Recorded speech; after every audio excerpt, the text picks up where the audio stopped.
یہ نہیں چھلانگے لگاتے آؤ پاویں پیر پسرے تو ٹانگ ٹوٹ جائے. وقار سے آؤ تمہاری نیت کو اللہ جانتا ہے. تحمل سے نماز پڑھو، اتنا تو پڑھو جتنی نبی صلی اللہ علیہ وسلم پڑھتے تھے. اطمینان سے اللہ سے کو سبحان ربی الاعلی. اعوذ باللہ من الشیطان الرجیم بسم اللہ الرحمن الرحیم. وَإِن يَمْسَسْكَ اللَّهُ بِضُرٍّ فَلَا كَاشِفَ لَهُ إِلَّا هُوَ وَإِن يُرِدْكَ بِخَيْرٍ فَلَا رَادَّ لِفَضْلِهِ يُصِيبُ بِهِ مَن يَشَاءُ مِنْ عِبَادِهِ وَهُوَ الْغَفُورُ الرَّحِيمُ. سبحان یہ کیا ہے؟ کسی سے اور بات کر کے دیکھو نا. اس طرح آپ یقین جانے لوگ بعض اوقات ایک رکعت پڑھتے ہوتے ہیں تو 4 رکعتیں پڑھ کے بندہ چلا جاتا ہے. ایسی نماز کے بارے میں رسول اللہ صلی اللہ علیہ وسلم نے فرمایا منہ پر مار دی جاتی ہے. ایسی نماز حیض کے کپڑے میں لپیٹ کر، یہ لفظ ہے رسول اللہ صلی اللہ علیہ وسلم کے، عورت کی گندا کپڑا نہیں ہوتا اس میں لپیٹ کر اس سے ابھی قد سے اوپر نہیں جانے دیتے، وہ اس کے منہ پر مار دی جاتی ہے. پھر وہ نماز بد دعا کرتی ہے اللہ جس طرح اس نے مجھے برباد کیا تو اس کو برباد کر. تحمل سے پڑھو. کس کے پاس آئے ہو؟ ایک چھوٹا سا بندہ ہوتا ہے مجسٹریٹ یا جج، اتنا وقار اتنے انداز سے جیسے وہ بٹن کھلا ہو تو وہ آپ کو ڈانٹ دیتا ہے. یہ پرسوں میں پڑھ رہا تھا کہ ایک جج نے ایک ڈی سی کو کہا کہ یہ تیرا لباس ہے، تو اس قابل ہی نہیں ہے کہ ڈی سی ہو. شاید میرون کوٹ پہن کے چلا گیا. وہی نا. تو اللہ کے آگے وقار سے ٹھیک ہے پھٹے کپڑے ہیں کوئی نہیں، اللہ نے کہا ویلکم آؤ، پسینے سے شرابور تو آؤ، لیکن اطمینان سے. کس کے سامنے کھڑے ہو؟ پھر اللہ کے سامنے. ادھر خارش تمہیں ہو رہی ہے، کبھی ایسے دیکھ رہا ہے کبھی ایسے دیکھ رہا ہے کبھی ایسے دیکھ رہا ہے. یہ پتہ ہے آپ کو کتنا زبردست یہ نقصان ہو سکتا ہے آپ کو. جب سے نے فرمایا کہ جو نماز میں ادھر ادھر دیکھتا ہے ہو سکتا ہے کہ اس کی نظر وہیں ٹھہرا دی جائے، اور جو ایمان سے جلدی کرتا ہے اس کا چہرہ گدھے کا بنا دیتا ہے. امام بخاری واقعہ لکھتے ہیں نا، بخاری شریف میں ہے نا واقعہ کہ استاد تھے بہت بڑے، کافی عرصے سے لوگوں نے ان کا چہرہ نہیں دیکھا تھا، وہ رومال لپیٹتے تھے. ایک دن ان کے ایک شاگرد نے بڑی ضد کی، بڑا ہونہار شاگرد تھا. انہوں نے بولا شیخ مجھے آپ اپنا چہرہ دکھائیں. بڑا انہوں نے اصرار کیا لیکن وہ شاگرد تھا. انہوں نے بولا پھر بیٹا کبھی نبی کی سنت کو آزمانے کی کوشش نہ کرنا، کبھی آزمانے کی جو کہہ دیا نا آپ صلی اللہ علیہ وسلم اس کو کوشش کرنا، یقین کر کے مان لینا. اس نے بولا میں نے ایک مرتبہ کہا دیکھا یار، آپ نے فرمایا امام سے تجاوز نہ کرو.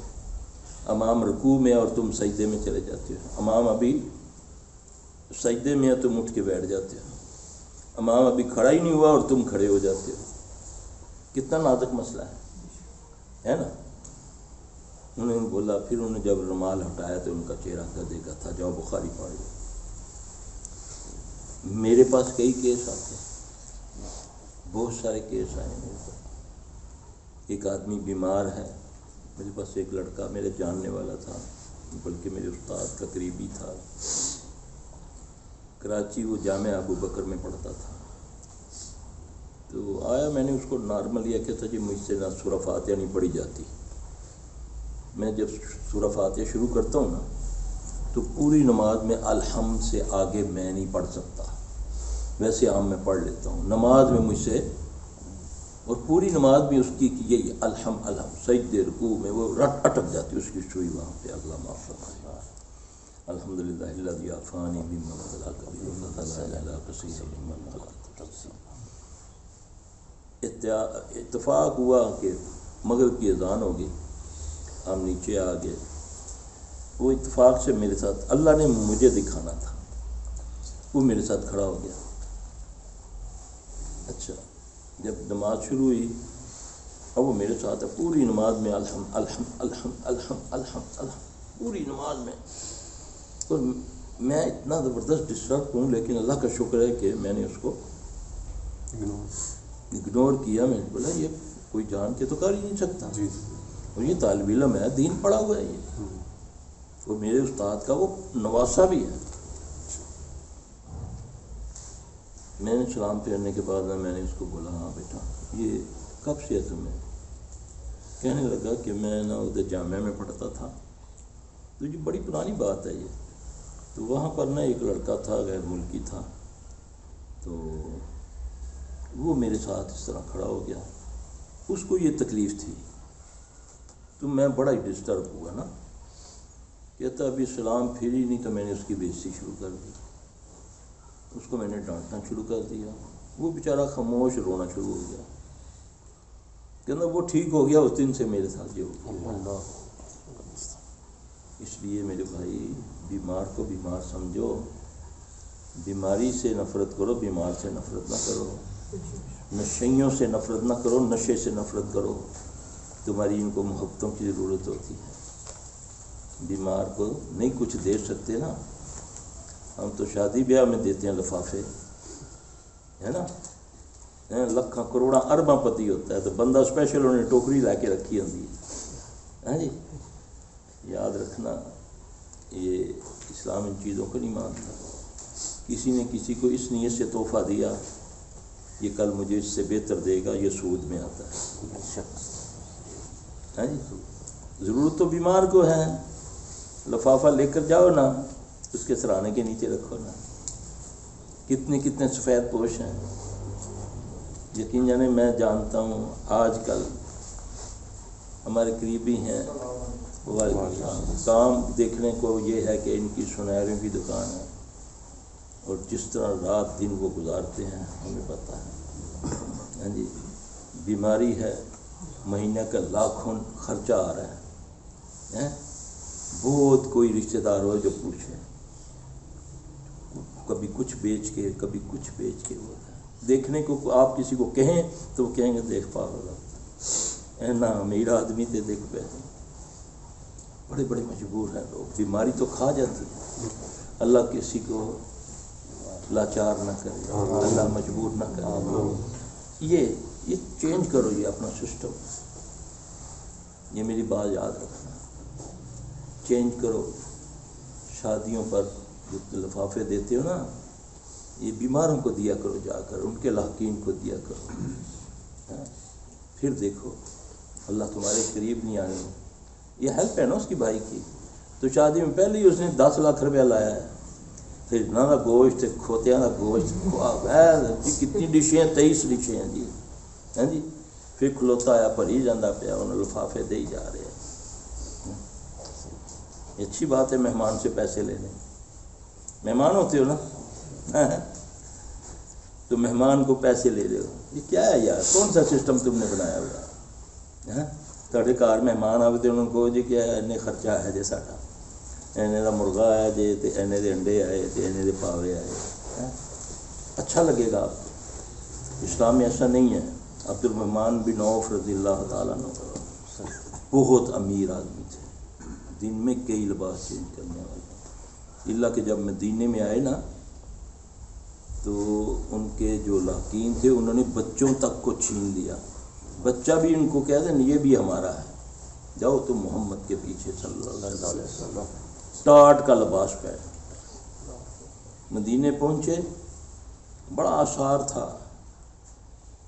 صحابی اللہ کے نبی صلی اللہ علیہ وسلم کی مدد سے ایک دوسرے کو، کوئی کہہ رہا یا رسول اللہ صلی اللہ علیہ وسلم میرے پاس 2 بیوی ہیں، اس کے پاس نہیں ہے، میں ایک بیوی کو طلاق دیتا ہوں، مجھے اس سے نہ کرتا ہوں۔ یا رسول اللہ میرے پاس 2 مکان ہیں، میں اپنے بھائی کو دیتا ہوں۔ کتنا احساس تھا، اس کو اسلام کہتے ہیں نا۔ آج تو بھائی بھائی کا دشمن ہے، بھائی بھائی کو دیکھ نہیں سکتا، نہ اس کے کاروبار کو، نہ اس کے لباس کو، نہ اس کے گھر کو، نہ اس کے بچوں کو ترقی کرتا دیکھ سکتا ہے۔ یہ اس مادیت کا دور آ گیا نا۔ عبد الرحمن بن عوف رضی اللہ تعالیٰ عنہ مدینے میں آتے ہیں نا تو لوگوں نے ہیلپ کرنے کی شروع کی کوشش، اللہ بندے کے گمان کے مطابق ہے، تو انہوں نے بولا مجھے منڈی بتاؤ، منڈی میں مزدوری کروں گا۔ اللہ کو خودداری بڑی پسند ہے، یہ منڈی ایک وقت آیا کہ مدینے کی زمین کانپ رہی ہے ان کے اونٹ آنے سے، قحط سالی آئی۔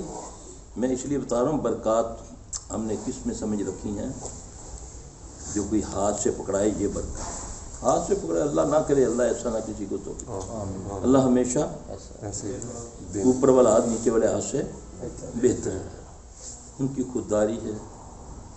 اتنا کچھ ہونے کے باوجود آپ نے صبح عبد الرحمن بن عوف، یہ میں مختصر اس لیے کر رہا ہوں کہ آپ کا ٹائم قیمتی ہے، ایک ورس خوشبو ہوتی ہے جو کہ دولہے پر نا شرارت سے لڑکیاں پھینکتی ہیں، تو آپ صاحب صلی اللہ علیہ وسلم نے عبد الرحمن بن عوف رضی اللہ تعالیٰ کے کپڑوں پر نا ورس کا نشان دیکھا، آپ نے مسکرایا، عبد الرحمن یہ کیا؟ یا رسول اللہ صلی اللہ علیہ وسلم رات کو نا چھوٹا سے حق محل سے میرا فلاں بندے کی بیٹی سے میرا نکاح ہوا ہے، اللہ کے نبی صلی اللہ علیہ وسلم نے ان کو دعا دی، گلا نہیں کیا میں نے کیوں بلائی، یہاں تو بادشاہ ہو ایسی ناراضگی کہ پوری زندگی سے ناراضگی، اب رسول اللہ صلی اللہ علیہ وسلم اس کو دعا دے رہے ہیں برکت کی، یہ نہیں کہا میں نہیں بولتا تیرے نال، تو میں نے کیوں نہیں بلایا،